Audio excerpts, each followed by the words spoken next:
Hi, I'm Dr. Mike Weigold, and I'm the Director of the Study Abroad program for the College of Journalism and Communications.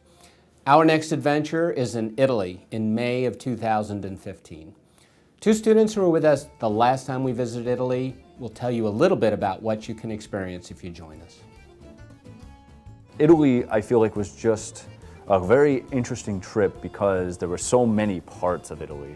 And to be able to do a country like that, I felt like I came away knowing more about that country than I had ever imagined. It's one thing to hear about places around the world, especially Italy, and hear from friends or read about it in textbooks, see it in movies. But there's something about seeing these sites and taking in this culture in person that's a completely different experience altogether. Florence is a great city. To be able to walk around and see architecture that was built in the 1400s. We don't get that as Americans living in America.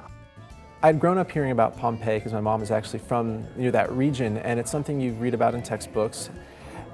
And yet when you're there walking through the streets for yourself, it's an unreal experience. It's almost kind of chilling, but at the same time you're realizing the history that's here, and you're there experiencing it and realizing these are the same streets, these are the same buildings.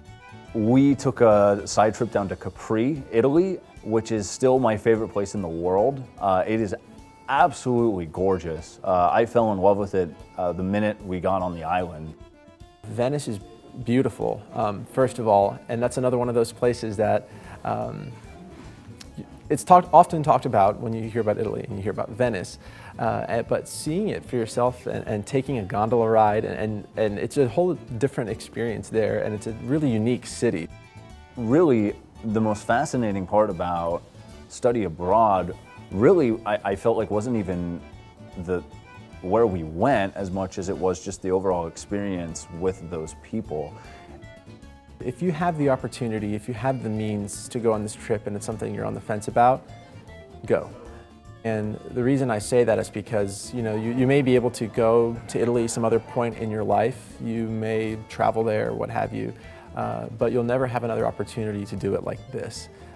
You may never have the amount of time that you would now, and to get to experience it with your fellow peers and faculty members and develop those relationships and bonds that naturally form on a trip like this. It's a once-in-a-lifetime sort of thing. If that kind of classroom experience appeals to you, please consider joining us in beautiful Florence next May. For more information, please visit www.gatorabroad.com.